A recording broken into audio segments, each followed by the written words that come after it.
middle of the Nevada desert lies a place so secret it doesn't even exist on the map.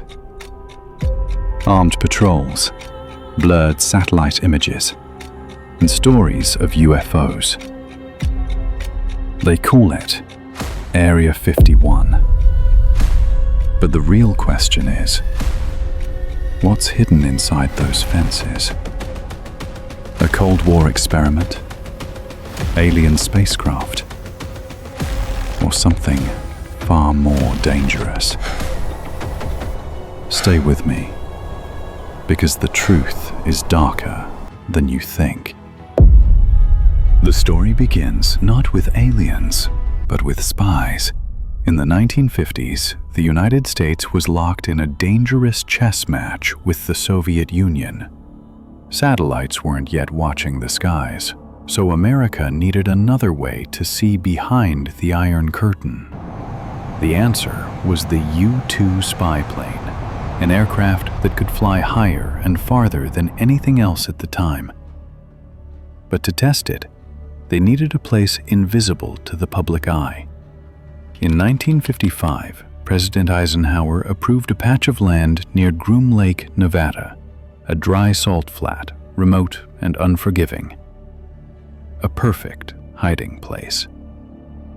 It was simply labeled on the map, Area 51. For years, workers toiled under the blistering desert sun, flying unmarked planes in and out, often forbidden from telling their own families where they were. And as they built the future of military aviation, strange things began to happen. Locals started reporting glowing lights darting across the night sky, objects moving faster, sharper, and stranger than anything they'd ever seen. Of course, most of these sightings weren't alien craft. They were test flights. The U-2, the A-12 Oxcart, and later the F-117 stealth fighter, all born in secrecy at Area 51. To the untrained eye, they looked like visitors from another world. And the government? It said nothing. Silence was its loudest weapon. But silence breeds mystery, and mystery breeds stories. Good evening. Tonight's top story. In 1989, a man named Bob Lazar went on television claiming he had worked on alien spacecraft at Area 51, reverse engineering technology not of this Earth. His story electrified the world.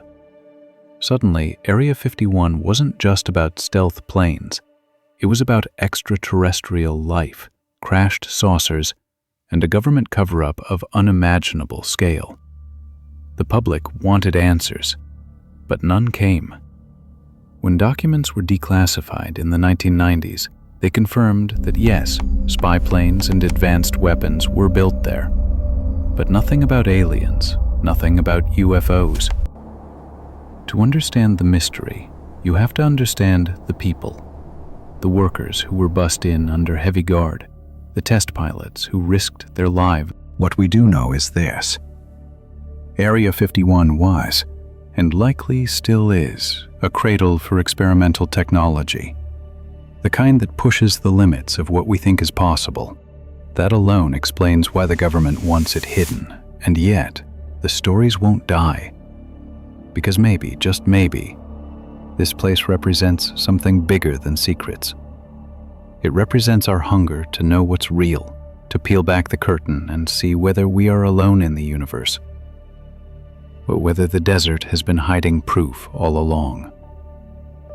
Declassified documents tell us only part of the story. They confirm the history, but they leave the mystery untouched.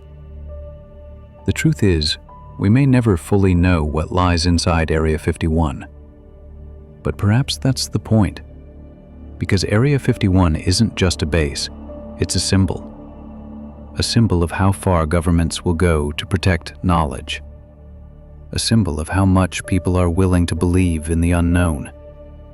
And above all, a symbol of the eternal human urge to look up at the night sky, see something we don't understand, and whisper, "We are not alone."